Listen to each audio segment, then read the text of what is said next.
Hi friends, welcome to our channel. எல்லாரும் எப்படி இருக்கீங்க? ஸோ கண்டிப்பாக நல்லா இருப்பீங்கன்னு நினைக்கிறேன். இன்னைக்கு வந்துட்டு ஒரு சின்ன டிப்ஸ், உங்களுக்கு ரொம்ப ரொம்ப முக்கியமான டிப்ஸ், சின்னதெல்லாம் கிடையாது. ஸோ இது வந்துட்டு இன்னைக்கு ஆல்ட்ரு பண்ணுறதுக்கு உண்டான டிப்ஸு. இது வந்து கஸ்டமர் வந்து நம்ம நேற்றுக்கு தைச்சு கொடுத்துருந்தோம். ஸோ அவங்க இப்போ கொண்டாந்து கொடுத்துட்டு போயிருந்தாங்க. என்ன அப்படின்னா, இங்கே பாருங்க, நம்ம அளவை எடுத்து தைச்சிருந்தது இந்த ப்ளவுஸு. ஸோ ரொம்ப நாள் ஆச்சு ஸ்டிச் பண்ணி. அவள் மேக்ஸிமம் வந்து சுடி தான் போடுவா, ப்ளவுஸ் எப்போ தான் தைப்பா. ஸோ இப்போ வந்துட்டு ப்ளவுஸ் ரொம்ப நாள் கழிச்சு தைக்கங்காட்டி அவள் கரெக்டாக தான் இருக்குதுன்னு சொல்லியிருந்தேன். அதனால நான் அதை அளவை அப்படியே தைச்சிட்டேன். அப்புறம் பார்த்தா கை வந்து கொஞ்சம் டைட்டாக இருந்துச்சான், தளவு கை மட்டும் டைட்டாக இருந்திருக்கு. இவ என்ன பண்ணியிருக்கா, இங்கே பாருங்க, நல்லா ஜூமில் காட்டுறேன், தெரியுதுங்களா? இது பாருங்க, இதுதான் நம்மளோட தையல். இது ஒரு தையல், இது ஒரு தையல். ஸோ மொத்தம் 3 தையல் அடிச்சிருப்போமா. இவ பாருங்க ரெண்டையுமே பிரிச்சுட்டா. பிரிச்சது ஒன்றும் பிரச்சனை இல்லை. ஃபுல்லாக இங்கே பாருங்க கடைசி வரைக்கும் ஆம்கோல் வரைக்குமே பிரிச்சுட்டா, தெரியுதுங்களா? ஸோ இந்த இடம் தான் ஆம்கோல் நம்மளுக்கு. ஸோ இந்த 2 தையல் இங்கே இருக்குது பாருங்க, பாடி. நல்ல வேலை பாடியும் சேர்த்து பிரிக்கல, அது வரைக்கும் சந்தோஷம். ஸோ பிரிச்சுட்டா. இப்போ என்ன ஆயிடுச்சுன்னா, இந்த இடம்லாம் தொலைன்னு போயிடுச்சாமா. அக்கா தளவு கை கூட மைல்டாக தான்க்கா லூஸ் ஆச்சு, மேலெல்லாம் ரொம்ப தொலைன்னு போயிடுச்சுங்க்கா, அதை மட்டும் அடிச்சு கொடுக்க சொல்லுங்கக்கா அண்ணாவை அப்படின்னு சொல்லிட்டு கொண்டாந்து கொடுத்துட்டு போயிருந்தா. ஸோ இப்போ இதில் நீங்கள் என்ன தெரிஞ்சுக்கணும் அப்படின்னா, தளவு கை மட்டும்தான் டைட்டு. நீங்கள் போட்டு பார்க்குறப்ப உங்களுக்கு தெரியும் எது வரைக்கும் ஃபிட்டாக இருக்குது. அதிகபட்சம் தளவு கை டைட்டுனா இவ்வளோ தூரத்துக்கு மட்டும்தான் ஃபிட்டாக இருக்கும். இதுக்கு மேலே உங்களுக்கு கரெக்டாக இருக்கும். சப்போஸ் ஃபுல்லாகவும் டைட்டாக இருக்கிறதுக்கு வாய்ப்பு இருக்குது, நான் இல்லைன்னு சொல்லலை. ஸோ அப்படி எந்த இடத்துல டைட்டோ அதை மட்டும் ஃபஸ்ட்டு பிரித்து விடுங்க. பிரித்து விட்டுட்டு போட்டு பாருங்கள். அப்புறமாவும் உங்களுக்கு வந்து ஃபுல்லாகவே டைட் இருக்குன்னா ஒரு தையலை மட்டும் ஃபஸ்ட்டு பிரித்து விட்டுட்டு போட்டு பார்த்துட்டு அப்புறமா வேணும்னா மட்டும் இன்னொரு தையலை பிரிங்க. உடனே எல்லாத்தையும் வந்துட்டு பிரித்து விட்றாதீங்க.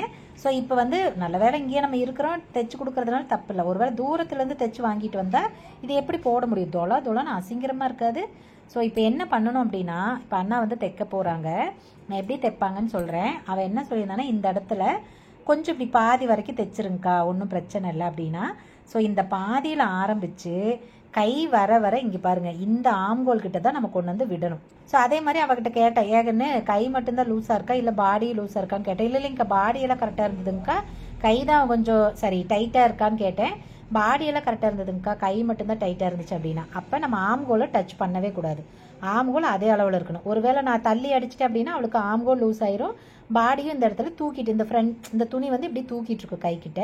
ஸோ இப்போ இது எப்படி ஆல்ட்ரு பண்ண போகிறோம் அப்படின்னா, இந்த இடத்துல நமக்கு இவ்வளோ தூரம் தையல் விட சொல்லியிருக்கா, பாதி அளவுக்கு.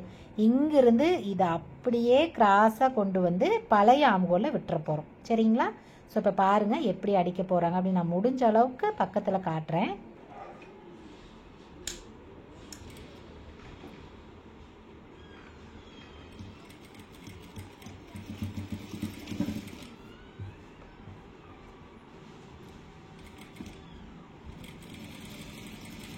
ஆம்கோல் பார்த்தீங்க அப்படின்னா பழைய அளவில் தான் கொண்டு போய் விடணும். ஏன்னா அவளுக்கு வந்து தளவு கை மட்டும்தான் டைட்டாக இருந்திருக்கு பாருங்கள். அண்ணா வந்து அதோட டக் அடித்து அப்படியே எடுத்துக்கிட்டாங்க. அதுக்கு மேலே வேணா கொஞ்சம் தூரம் கொண்டு போய் நீங்கள் டக் அடிச்சுக்கலாம், ஒன்றும் பிரச்சனை இல்லை. இப்போ பாருங்கள், உங்களுக்கு தெரியும் இந்த இடத்துல அடிச்சிருக்கோமா, அதாவது இதுதான் பழைய தையல், இதுக்கும் சேர்த்து இடையில வந்து அடிச்சிருக்கோம். ஆனால் கொண்டு போகிற பாருங்கள், அப்படியே நேராக கொண்டு போய் பழைய ஆம்கோல் எங்கே இருக்கோ அந்த இடத்துல விட்டாச்சு. அப்போ உங்களுக்கு வந்துட்டு அப்படியே ஃபிட்டாக இருக்கும். கை வந்து எங்கேயுமே லூஸ் இருக்காமல் நல்லா வந்துட்டு ஃபிட்டாக இருக்கும். அப்படி ஒரு வேளை தூக்குதுன்னா அது மெட்டீரியலோட அந்த குவாலிட்டிக்கு தகுந்த மாதிரி தூக்குமே தவிர மற்றபடி கை வந்து ஃபிட்டாக இருக்கும். சரி, ஓகே. இப்போ இது வந்துட்டு தளவு கை மட்டும்தான் டைட்டாக இருந்துச்சு, அவள் பிரித்து விட்டா, அதனால் இப்படி பண்ணணும். எனக்கு ஓவராலாக ஆம்கோலுமே ஃபிட்டாக இருக்குங்க. ஒரு தையல் பிரித்து விட்டா தான் கரெக்டாக இருக்கும். அப்படித்தான் இருக்குது அப்படின்னா நீங்கள் என்ன பண்ணணும், இந்த இடத்துல பழைய ஆம்கோல் இருக்குது இல்லைங்களா, இதை வந்து கொஞ்சம் இவ்வளோ தூரத்துக்கு நீங்கள் பிரித்து விட்றணும். ஏன்னா இந்த இடத்துல மட்டும் விட்டிங்கனாலும் இது ஃபிட் ஆகுது. ஏன்னா பாடி இது வரைக்கும் இருக்குல்ல, அப்போ ஃபிட் ஆக தான் செய்யும். சும்மா ஒரு அரை இன்ச்சுக்கு மட்டும் இந்த கீழே இது வரைக்கும் நீங்கள் வந்துட்டு பிரித்து விட்டுறணும். நீங்கள் இப்போ இதை தையல் அடிச்சுட்டு போகிறீங்கல்ல, இந்த தையலை இப்படியே அடிச்சுட்டு போய் இப்படி கொண்டு வந்து இந்த தையலுக்கு, அதாவது 2வது ஒரு ஆம்கோல் தையல் இருக்குது பாருங்கள், இந்த இடத்துல நீங்கள் வந்து விட்டுறணும். அப்படி விட்டீங்க அப்படின்னா இந்த ஆம்கோல் லூஸ் ஆயிருமா. ஸோ இது வந்துட்டு கரெக்டான ஃபிட்டிங்கில் வந்துடும். அப்போ பாடி இதோட பிரிஞ்சிருக்கும்ல, ஸோ அந்த பாடியை நீங்கள் வந்து லைட்டாக இப்படி இல்லை டக் அடித்து எடுத்துக்கணும். கண்டிப்பாக டக் அடித்து எடுக்கலைன்னா அது பிரிஞ்சுக்கிட்டு போகும், ரொம்ப பிரியாது அவ்வளோ சீக்கிரம். பட் இருந்தாலும் அதை பண்ணிக்கிறது நல்லது. ஸோ இதை வந்து இந்த தையலை இப்படி கொண்டாந்து லைட்டாக இப்படி திருப்பி விட்டுருங்க, அவ்வளோதான். இந்த பழைய 2வதாக இருக்கிற ஆம்கோல் தையலுக்கு பக்கத்தில் இப்படி திருப்பி விட்டுருங்க.